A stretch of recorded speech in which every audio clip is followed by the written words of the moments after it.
All right, folks, it is Monday night. It is time for another live Q&A. And if you're new here, you can ask all your questions, and we answer all your questions about drones. I have Jason in the back room that's filtering through the conversation, making sure that we can get to all of your questions. But yeah, get started, put them in there. And what else? This is it. It's Monday. I feel like the day has gone by very fast, which is good. Still working on the big project for like the last, I don't know, 6 months, and I can see the end of the tunnel, so I'm pretty excited actually. To move on, I don't know if there's a light at the end of the tunnel, but I can see the end of the tunnel, so it is, yeah, woo, it's been a big project. It's been fun. It's been fun, but I'm at the point now where I'm ready to ship it to somebody else. Okay, let's go ahead and say hi to a bunch of folks here. We have, and they haven't fixed this thing. We still haven't figured out why I can't see all the names like I used to.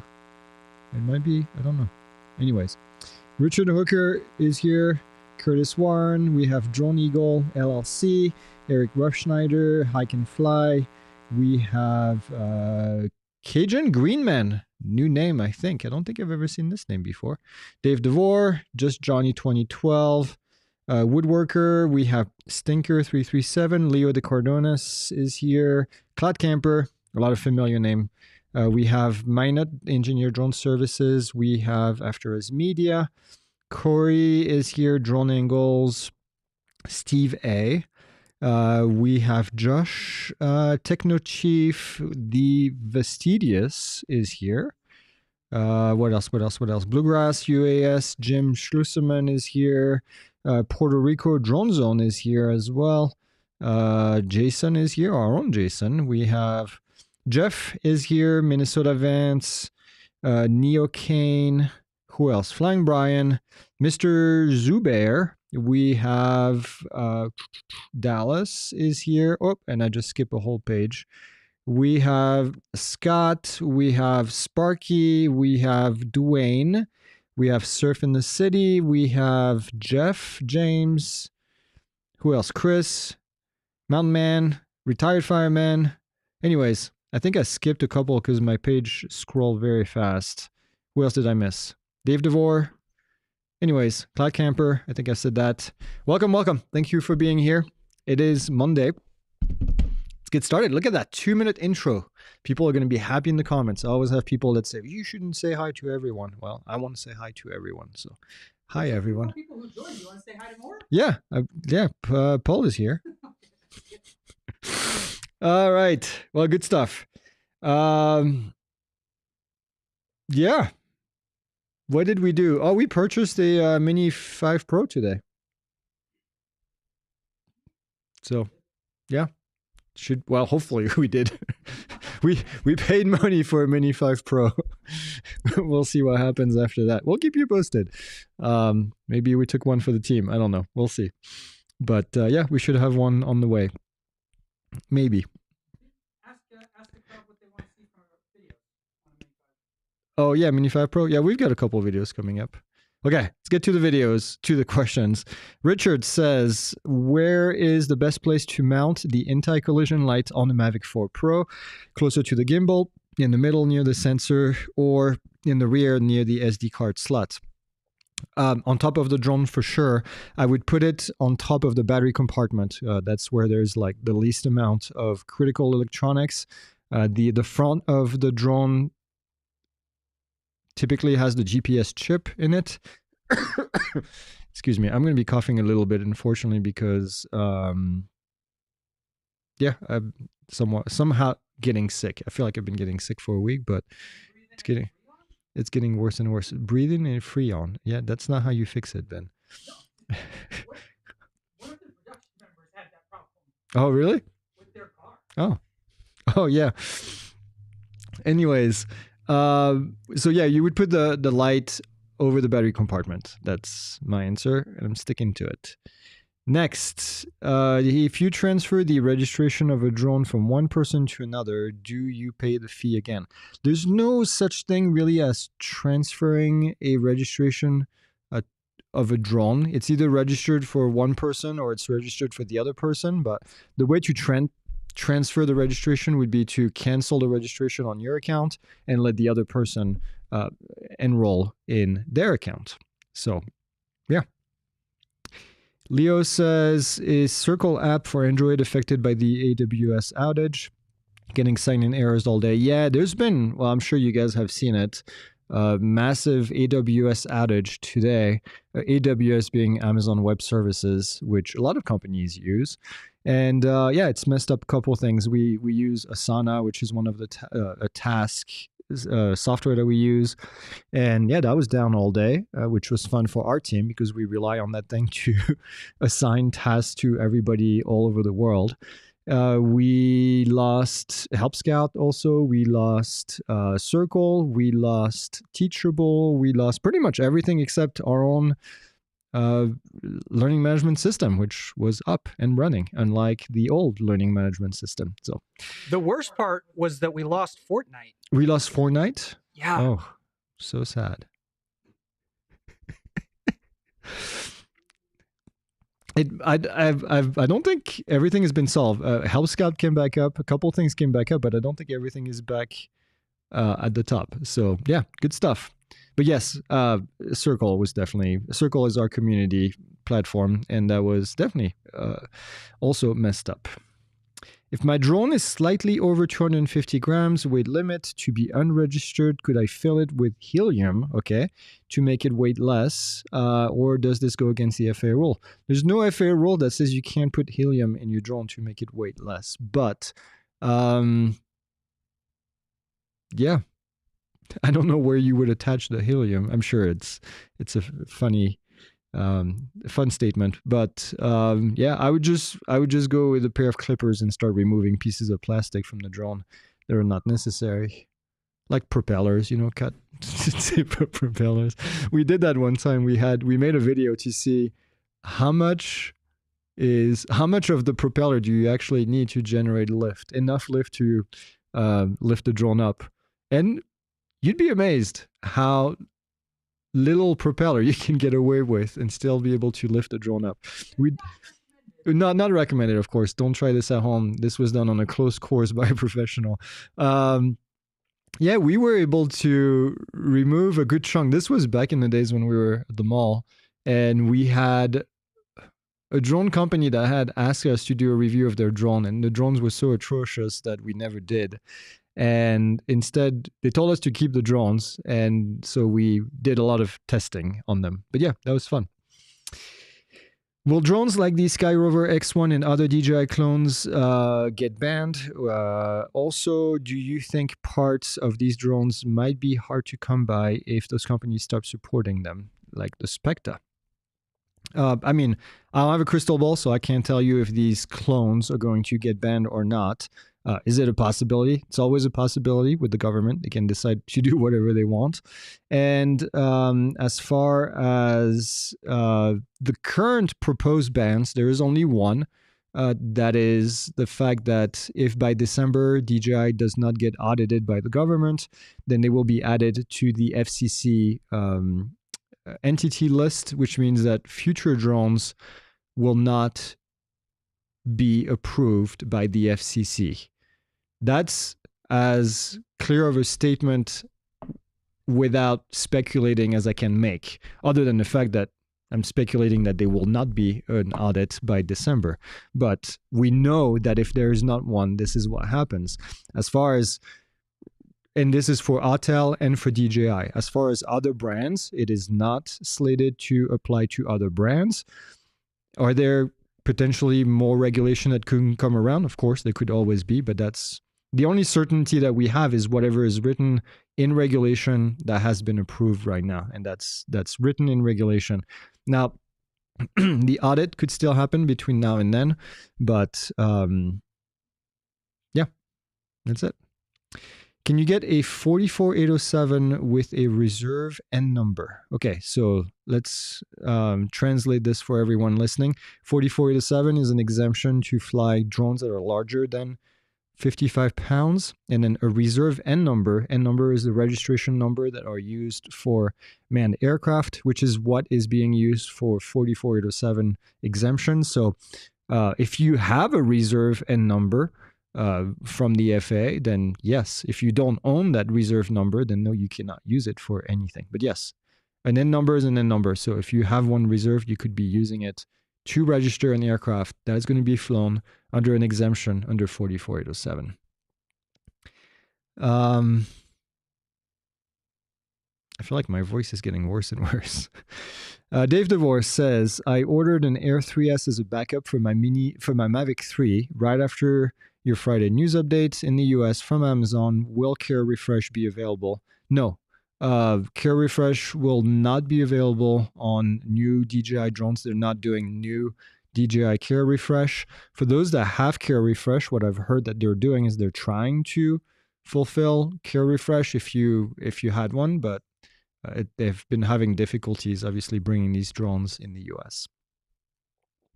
How much did you pay for the Mini 5 Pro? I don't remember. It was slightly over $1,000. It was less than 5,000 for sure. It was definitely less than 5,000. It was definitely slightly over 1,000. Yeah, it was, I think with tax, like a little over 1,000. And we got, Jason ordered it, but I think we got the big batteries with it. Okay. Jason Reynolds says, took the Part 107 that you guys offer, which is great. Thank you. I've had my certification and enjoy going back over and reviewing material. My question is, what happened to the app? So we have several apps. So I'm not sure which one you're talking about, but I'll give you an update. So we used to have an app for which is probably what you're talking about. For Teachable, which was the old learning management system, we have since discontinued using Teachable, and now we are using our own learning management system that we developed in-house, and we have an app for that, but it's a different app. So if you are trying to use the old app, I recommend just deleting that app and then instead downloading the new app, which will give you access to the new learning management system, which is much better. I hope that answers the question. The other apps that we have are Flashcards app for the Part 107, and so you should still have access to that. Jeff says, a little confused about the regulation regarding transition over traffic, if not a category 1, 2, 3, 4, and transition over people. Okay. Transition over people or moving vehicle. Transition over people or people in moving vehicles without a categorized drone is not permitted unless you have a waiver. So very simple. If you want to fly over people, it doesn't matter transitioning or just completely flying over them sustained. It doesn't matter what you're doing. As long as you're flying over people, you need to have either a categorized drone or a waiver. And I know it's confusing because, well, unfortunately, there is a video out there that provides incorrect information on YouTube. I know some of you have sent it to me. And the problem is that the regulation is tricky because if you don't read all of the regulation, it's easy to get to the conclusion that you can transition over people without a categorized drone, but that's not the case. You have to have a categorized drone. The section that mentions being able to transition is contained within the section about categorized drones. So you have to have a categorized drone. Our friend Sparky, let's see. Our friend Sparky is saying, had a cop try to hit me with, I couldn't see your beacon from the ground, okay? And then I pointed to their Mavic 3 where you couldn't see their beacon either. Told him beacons are for other aircraft. Yes, correct answer. The beacon is only, it's supposed to make you more visible to manned aircraft. And so it doesn't have to be visible from the ground. There's no such regulation. If that happens, you can always say, well, can you show me in the regulation where it says that you have to see it from the ground? Yes. Yeah, I'll take water. I think I'm just getting... Do you want to take a quick water break? Quick water break? Quick water break. Quick water break. Oh, this is not the mug that we sell. This is my mug. Oh, we have a little... Oh, thank you. Next question. I was trying to register my Air 3S today, and when I was entering the serial number for the remote ID, kept getting an error, and I could not continue. Have you encountered this issue? Yeah, so the remote ID number has to be a very specific format.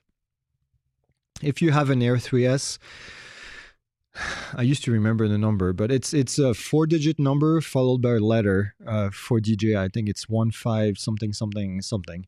4 digits, one letter, and that's 1581 maybe. And that is the beginning of all DJI remote ID numbers start with that. And so if you have that right number, you'll see it. If you go to the controller, it starts with that number, and then it should say remote ID number or serial number, depending on the model. So that's what you would enter into the FAA thing. If you put a number that's too short, I think the FAA is going to kick it back. You should also be able to see that registration number on the DOC and see the format of the registration number on the Declaration of Compliance page. So, Leo says, seeing YouTube handles instead of channel names, YouTube is rolling out a new system to uniquely identify channels, which helps combat impersonation. Oh, interesting. Okay.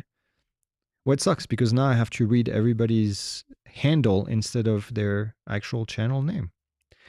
So that's not fun for me. James says, I ordered one this morning from Amazon, likely the same seller, fulfilled by Amazon. Yep. I mentioned it to Haya at like 5 a.m. and was considering ordering one too. Delivery tomorrow. I don't know when the delivery is. Like I said, Jason ordered it. I just approved it, but yeah, we'll see. That'd be cool if we can get it tomorrow, but it also depends, I'm guessing, where you are in the country and where they're shipping from. So yeah, be cool. 1851, thank you, Jason, is the, I was close. What did I say? 1751? Is that what I said? Close. Is Part 107 much different than Part 108? I'm new. Yes. Well, yes. Part 108 doesn't exist at the moment. So it's a proposed regulation. That's why we had a notice of proposed rulemaking lately. How different is it potentially going to be from Part 107?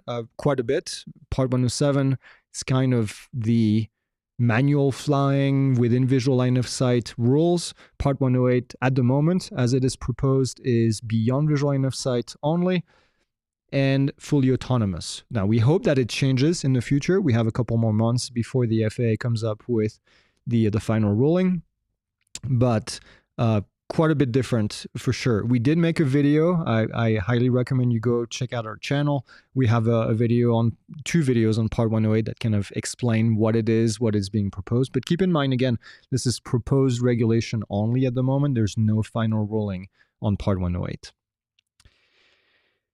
Mark says, what do you think about FlyGuys and droners.io for drone work? Is the work worth the time? So, FlyGuys, probably. Droners.io, I think you've got to be, you got to kind of go through all the different offerings in there. They're slightly different models in a way. So I recommend you look at both of them. It doesn't hurt to sign up for both and kind of see what you get out of it. I think one is, well, yeah. I don't want to be diminishing of somebody's platform here, but yeah, I would probably do more work with one than the other. I probably would do more work with FlyGuys than the other. Yeah, take a look. One of them also, FlyGuys, they focus obviously on construction, the construction industry. I think Droners is more generic. Droners also has been purchased. I'm going to say recently. It's probably been a year now. So I'm sure it has changed. I hope it has changed, but it obviously has a reputation that follows it. So that's why I'm saying I don't want to diminish one platform over the other, especially with new ownership. They're trying to do different things, I think. So yeah, go take a look. Take a look for both. Sign up with them, and then kind of see what you get out of it. I think both of them are free. I know FlyGuys is free. I think Droners has a paid option as well, but yeah. So. Mondo Morales says, let me see, as a recreational pilot, I want to photograph a scene off of a country road. of a windmill and watering pond and longhorn cattle on private property. Is this legal? Yeah, I mean it is okay. The one thing that you should avoid doing is obviously filming uh, private houses where people live in, because they have an expectation of privacy inside of their house. But if you're doing pictures of cows and ponds and windmills, you should be okay. Just make Is sure there you take off anything? and land from the right spot. Is there anything additional they should use caution for with the wildlife? Wildlife, obviously, you don't want to bother the wildlife. I don't know how bothered cows are with drones, but I wouldn't get too close to them, obviously, to not bother them for sure. Sparky is making an S Rose joke. If you have been long enough in this business, you know who S Rose is. Well, actually, you don't, because nobody does. But maybe I'll explain the joke if enough people don't get it. But yeah, Droners had this famous user called S Rose. You don't get it? How did you hear me? Oh, I can hear everything. Okay, hold on. Sorry. Good times. So S Rose, since Ben doesn't get it, for a long time on Droners, when Droners first started, there was this guy called S Rose who had all these jobs, and he said that he wanted to build long-term relationships with all the drone pilots out there, and he was basically saying, well, I'm gonna I'm gonna take advantage of you by giving you these really, really cheap jobs, but in exchange, I'm gonna build long-term relationships. So if you've been around long enough, you've probably heard a good S Rose joke. So when Droners closed, before it was repurchased, there were a lot of S Rose jokes that went around. Okay, let's go to the next thing. Get your class last year. Do I still have access? Life has been happening. Yeah, absolutely. This is why we provide lifetime access, is because life happens. And so you can train at your own pace. Jeff says a category 1 can do sustained flight over people, ? But do sustained flight over assembly, I have to add remote ID and prop guards. That puts it over 250 grand, which makes it Cat 2. Okay, let's get the confusion out here. A Category 1 drone is only a Category 1 drone if it has prop guards and if it is less than 250 grams with the prop guards. So it doesn't matter if you're doing sustained flight over people or not. You cannot fly over people unless you have those prop guards and it is less than 250. If you want to fly over open air assembly, it does need to have remote ID. Yes, that is correct. And then as far as saying, if you put prop guards on and it puts it over 250, it makes it a category 2. It doesn't make it a category 2. It just makes it not a category 1. It could fall as a category 2 if it was approved by the FAA, but I'm guessing you're talking about a Mini, in which case the Mini is not category 2 approved with prop guards. I hope that makes sense. Hello from Maryland. I read that New York Police Department used Skydio X10 over the No Kings protest without parachute and not in compliance with the waiver they had. I did read a headline on that. I have not seen the details. I mean, that seems like, an issue that the FAA should get involved with if that's the case, but I wasn't there to see it. I haven't seen the waiver. It's hard for me to comment. But obviously, operations over people are governed by various rules with the FAA. Categorized drone, we just talked about this. The other one being the ability to receive a waiver. Typically, to get a waiver of a drone of this size, you would indeed need to have a parachute. So I don't know if the New York Police Department get a waiver without a parachute, and if they didn't, then indeed they would be in non-compliance with the operation. So again, hard to tell without seeing all the details. I haven't seen all the details. Do you think the Air 4 will come out before the December deadline? Ooh, that's a tough one. So here's the thing to consider. Before we typically see the drones announced by the manufacturer, they are approved by the FCC. So, for example, the Mini 5 Pro was approved months ago, and then we only saw it coming out last month. And so, I don't think I've seen anything in the news. People keep an eye on that about an Air 4 being FCC approved. But if DJI has it, in the books anywhere, they would be smart to get it approved by the FCC before the December deadline. So yeah, I don't know. We'll see. But I haven't heard of any rumors of the Air 4. Although I have to admit, I haven't really read the news, any news really, on the drone, airplane, or real news, world news, or country news in a while, because I've been doing other things, and it makes my blood pressure a lot less high to not read the news in general. So I've observed YouTube videos uploaded that demonstrate clear and flagrant violations of the regulation. Does the FAA monitor and act on these violations? No, typically not. And then also, it's hard to tell whether or not the person was allowed to do certain things. I mean, we could be posting videos of us flying over people and us flying beyond visual line of sight, but the reality is that we do have waivers to do these things. We could be posting videos of us flying into the clouds because we do have the ability to do that based on certain waivers that we have. So it's always hard to tell what is a violation and not a violation. They are, and again, I'm not defending anybody who's doing stupid things like that, because I don't enjoy it either. I think it gives the rest of us a bad reputation. But you got to be careful making accusations without knowing 100% whether it's true or not. Do you think the FCC will actually retroactively revoke DJI's license in their ruling next week? Do I think? Okay. No, I don't think so.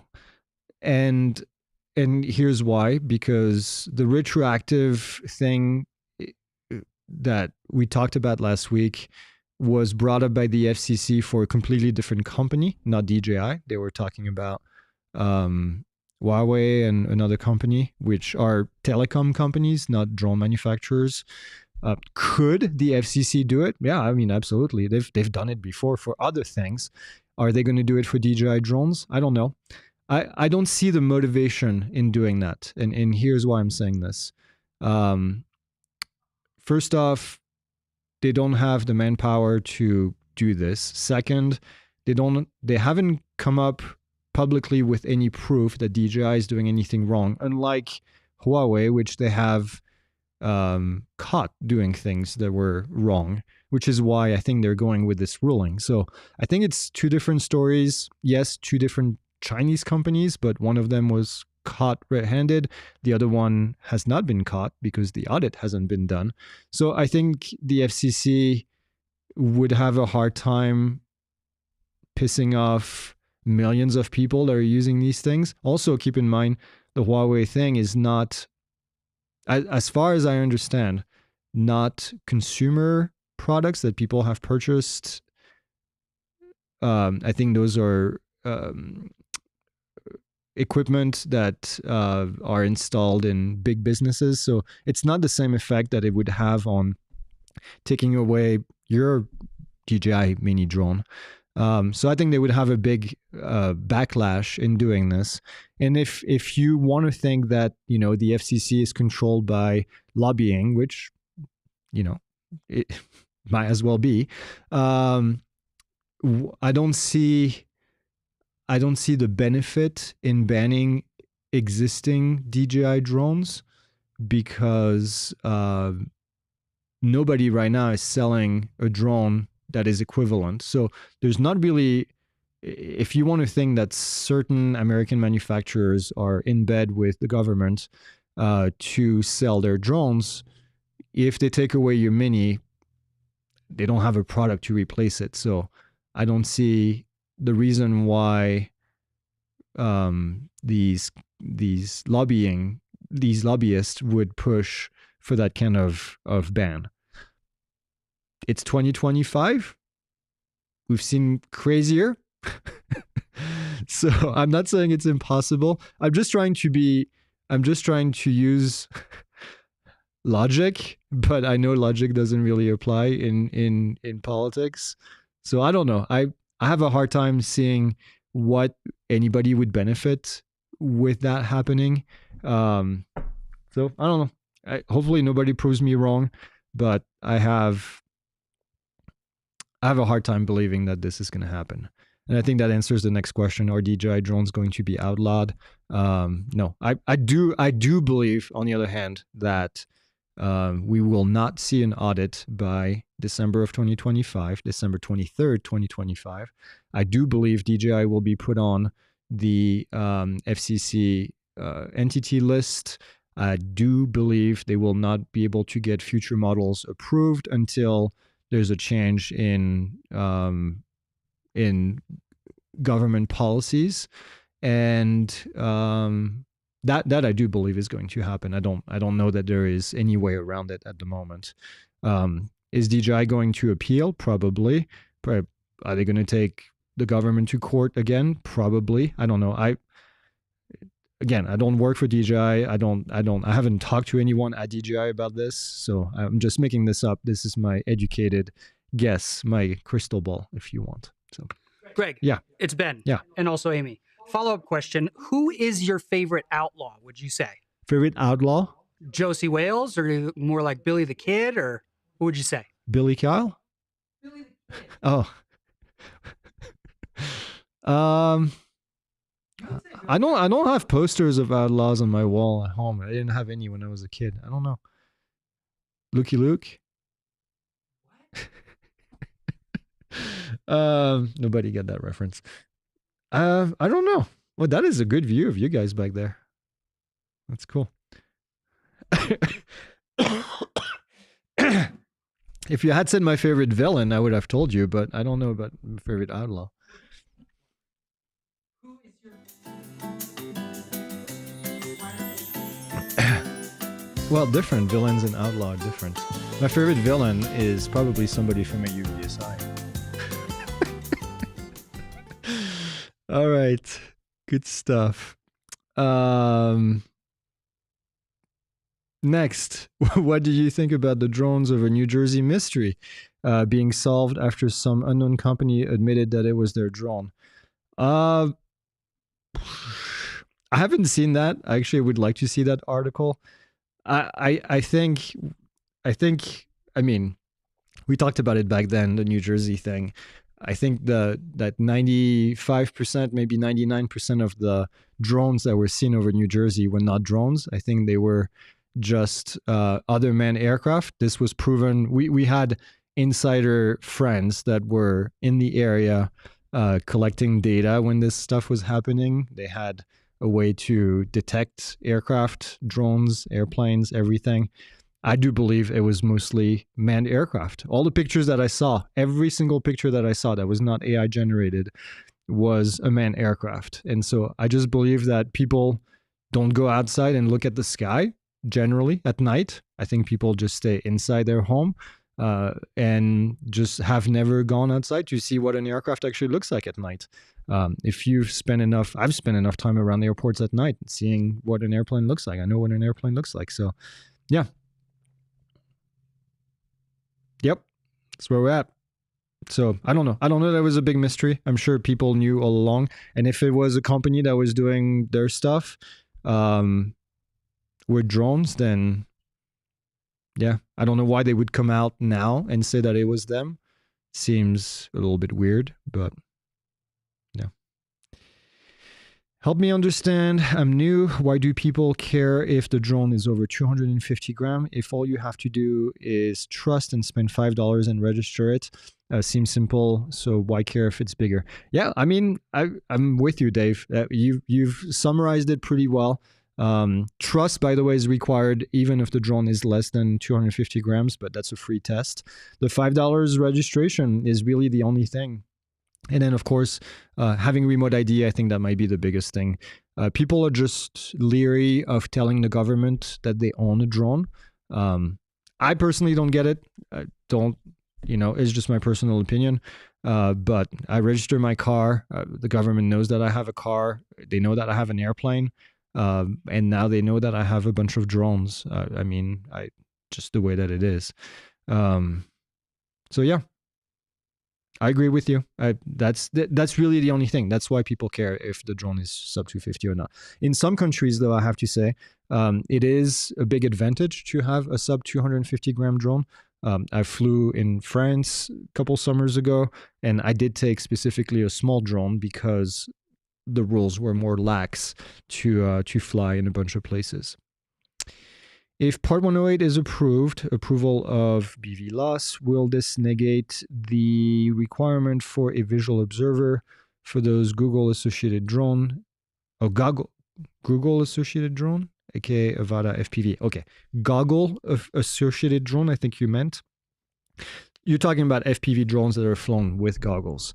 No, Part 108 does not change the requirement of needing to have a visual observer if you are flying a drone in the goggles. Trying to see if I want to add anything to that, but no, that's really it. So we'll see what comes out in the final ruling. Things might change, but at the moment, that's how it is. This is mostly because it's written in Part 107 a specific way, and it's written in 44809, 49 USC 44809. And yeah, that's how it is. Okay, next. If I want to create stitched orthomosaic images for free and fast, are there top software resources and which ones? We made a video on that. There's free software. I recommend maybe Jason can link in the description. We can go step by step in how to do that. That's probably your best bet, to watch that video and then get some idea. Free and fast, maybe. Free and fast and top-notch quality, definitely not. Yeah, so you always have to give up one of these three, right? I'm getting conflicting information about regulation and Texas privacy law. How do you suggest I go about understanding this better? Aspire to be a recreational pilot. You can do a couple things. You can go to our wiki. We have a wiki page that has drone laws, including state laws, where you can find some information. I would research the Texas, I don't know what it's called in Texas, but the Texas law, basically, and look for the term UAS or drone, or probably not privacy, because that's going to bring you a bunch of things. Go post in forums and ask people, although obviously take that information with a grain of salt, but some people are knowledgeable and they will give you the actual regulation to look up. If you can go on in our community as well and then post those questions. But yeah, all great, valid resources. Do you have recommendation on a agricultural drone company that will not get banned? Ooh, that's a good question. There are a few American manufacturers that are making competing drones with DJI, and I can't remember any one of them from the top of my head right now. But Jason might have might remember the company that I'm thinking about. But yeah, there are a few. There's not a whole lot, and of course it's going to be expensive. But yeah, DJI does have, like every other market, a big portion of that market. I'm about 60% through your Part 107. Class airspace test is hard. Yes, the airspace test is hard. Airspace is one of the biggest section in the course. And yeah, Helio. Thank you, Jason. That's the name of the drone. Airspace, I would recommend that you watch the thing, do the quiz, and then go on to the next section, which is the map or the charts section. Once you go through the chart, then come back. They kind of go hand in hand. Airspace and charts kind of go hand in hand as two chapters. Then come back, do the chart section, the airspace section again, and it should be a little bit easier. Okay. Cloud Camper says, confused. I've got authorization with my Mini 4 Pro to fly over people with prop guards and posted a video on YouTube. Was this an error? I mean, when you say authorization, who gave you authorization? I'm guessing you have a waiver. You could have a waiver to fly over people from the FAA with a Mini 4 Pro and prop guards. That is a possibility, yes. The Mini 4 Pro does not qualify by itself as a categorized drone, but it does qualify to get a waiver.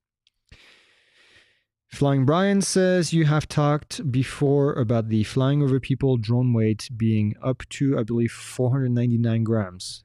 Can you talk about that again? Close, yes. That's kind of what I just mentioned. So the waiver to fly over people, if your drone is less than 400 grams, not 500, so less than 400 grams and has prop guards on it and remote ID and a beacon, a flashing light, then you should be able to get a waiver to fly over people pretty easily. So a Mini with prop guards basically would qualify as one of those. There's a few other models as well.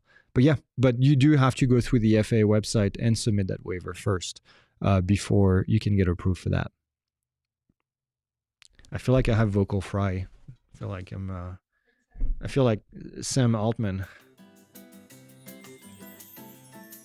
You don't know who Sam Altman is? He's the CEO of OpenAI. And he has the worst vocal fry. And I think he does it on purpose, and it's very annoying.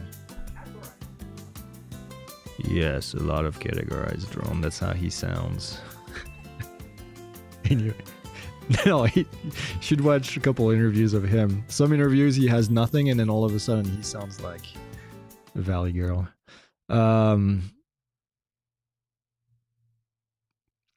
I guess the only true category 1 would be the DJI Neo. Yes. I mean, there are others, but from DJI, yes. As long as you put a remote ID module on top of it. Any other suggestion for drones which meet the category 1 for sustained flight over people? I know of none except the Neo. Yeah, no, there's not really a whole lot of them, unfortunately. And when this first came out, we actually purchased a Mini, I think it's a 2. I think it's either a Mini 2 or Mini 3 from Japan, which is a 199 gram drone in Japan. And the reason it's 199 grams because their 250 is, our 250 is 200 grams for them. So sub 200 grams over there to qualify for some relax in the rules. And so, and the reason it's that light is because the battery, the drone itself is a tiny little bit lighter. I don't know what they removed from it, but it's a little bit lighter. But the battery is the difference. It's a 1 cell instead of 2 cell battery. And so it's half the duration in flight. So it's about if I remember, a 15-minute flight maybe, because the Mini 2 was never stellar as far as flight time. So yeah, it doesn't last very long. It might be actually be even less than 15 minutes. But anyway, so we had a category 1. We probably had the first category 1 drone like out there because I purchased it. It took me so much time to purchase this thing. And yeah, it's been sitting on a shelf ever since. Do you think the current administration could possibly establish a TikTok type of deal with DJI to keep them available? Well, I mean, think about what the TikTok deal is. It's a divestiture of the company, which means that somebody in the United States would be purchasing the company and own it in the United States. That would mean that DJI wants to do that. And I highly doubt that DJI is willing to sell their company to US stakeholders just to continue selling drones in the United States.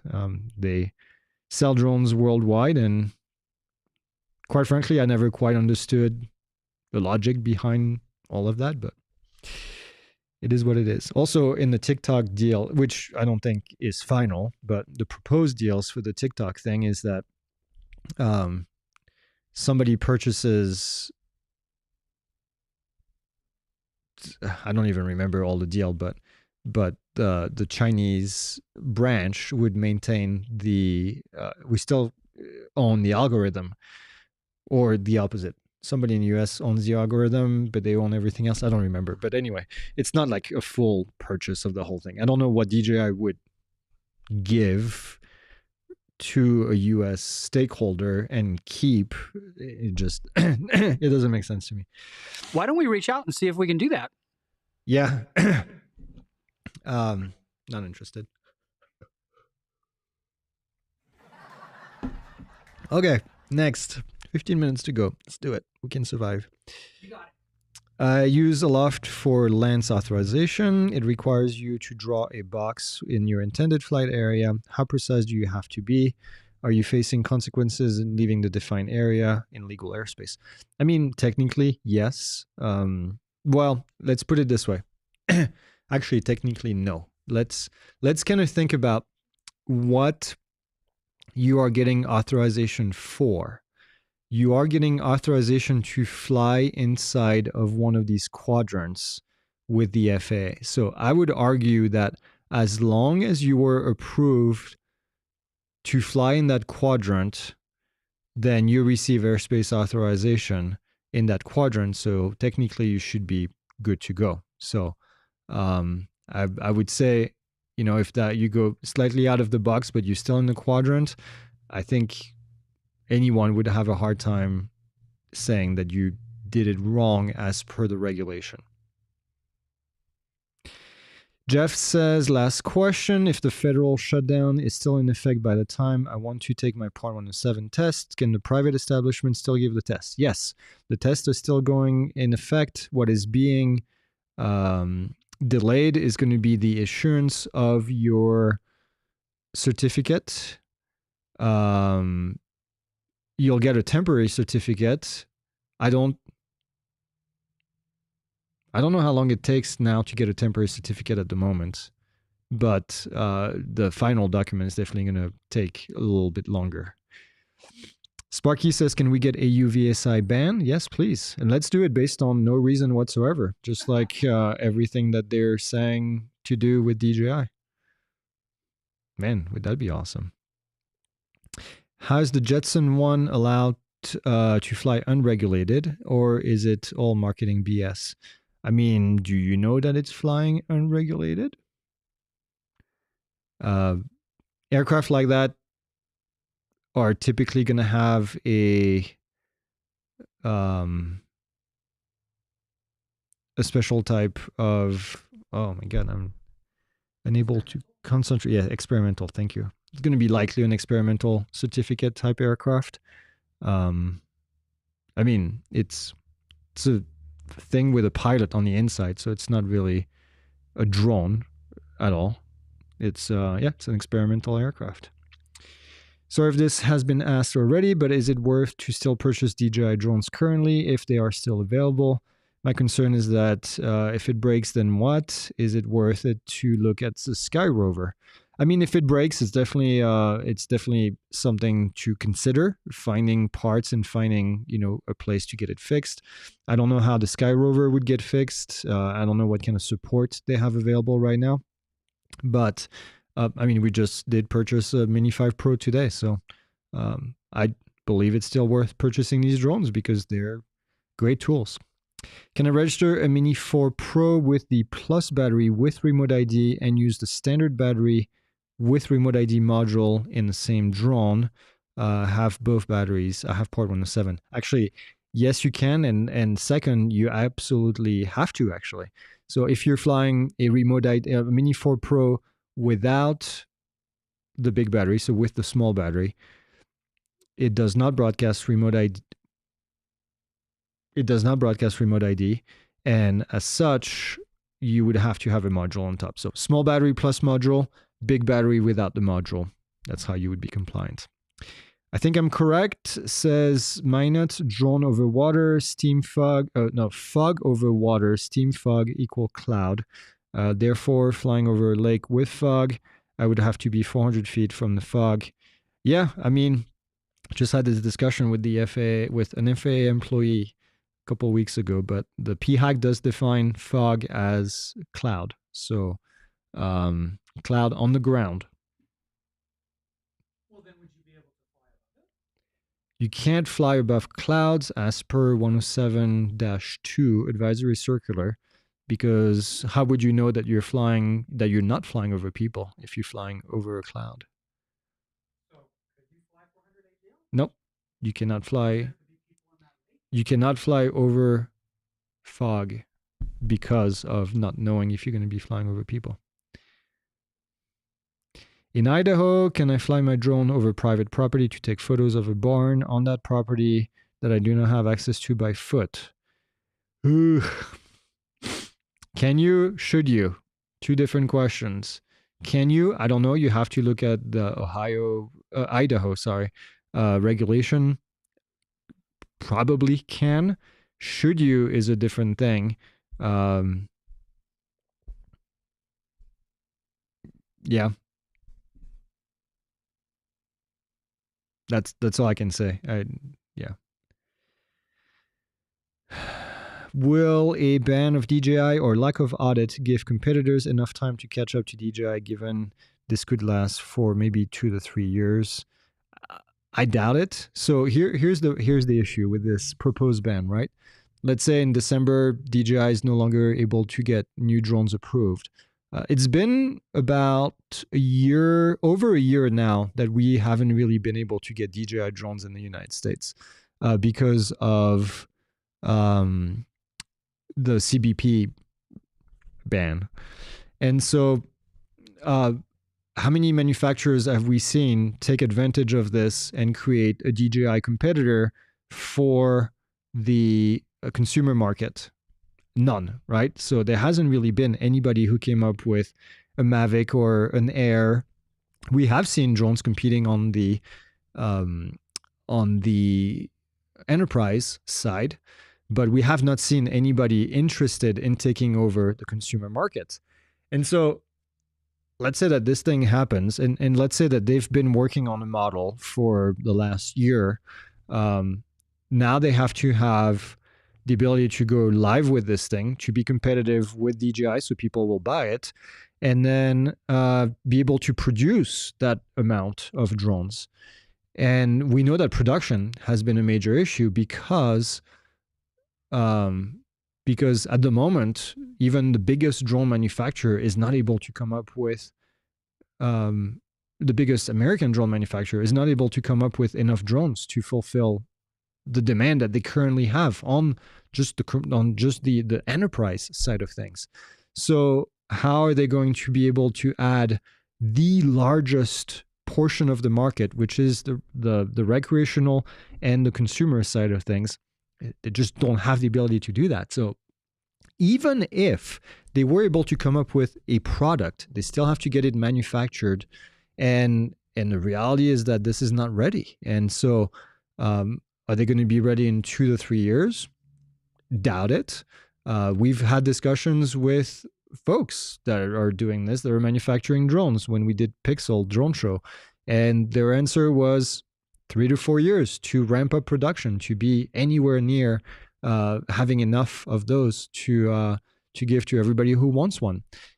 So in the meantime, December is 2 months away, right? This deadline is 2 months away. And yet we don't have anything around the corner to replace these drones. So this has been our biggest point of contention. I remember 3 years ago, I was in a meeting and I asked the masterminds at AUVSI, and I use that term loosely, if they had done any audit of or any studies of capabilities of drone production, and they said no. And then 3 years later, they said they still hadn't done it. This was a couple months ago. They still said that they hadn't done any such study to find out what the capabilities are in the United States. And so you've got all these folks that are trying to push this regulation and ban the largest drone manufacturer that owns 92 to 98% of the market. And yet there's just no replacement available for the consumer market. And so we are heading into a wall, thanks to the brilliant minds, again, at AUVSI, amongst other people. And so, yeah, congratulations. You are going to screw tens of thousands, maybe even hundreds of thousands of businesses in the United States that are going to suffer because of your greed. There's no other way to say it. So, good job, Scott and your minions. All right, 4:55. Okay, should we end on a positive note, please? If time, I just got a Mini 5 Pro. What do I have to do to fly legally in the United States? Thanks for all your hard work. Nothing different than you would have to do with every other drone. So if you're flying recreationally, get your trust certificate. We have a free course called Recreational Flying Made Easy. I recommend that you take that, and that's going to tell you everything that you have to do. Register the drone, and then you'll be good. Am I supposed to use the cheat sheet when doing the tests in your Part 107 class? No, do not use any outside resources when you're doing the practice exam, because you will not have access to it during the real exam. So, yep, don't do that. Definitely don't use any kind of outside help with that. All right, my voice is going. I'm going to end it now. And yeah, we'll be back. Huh? One more question. What? Am I supposed to use cheat sheets? I just answered that. Okay. Then you're free to go. Yeah, we will be back on Friday for news update, hopefully with some good news. And then otherwise, we will be back next Monday for another live event. And in the meantime, fly safe. Don't be that guy. I don't want to talk about you in news update. And then we'll see you then.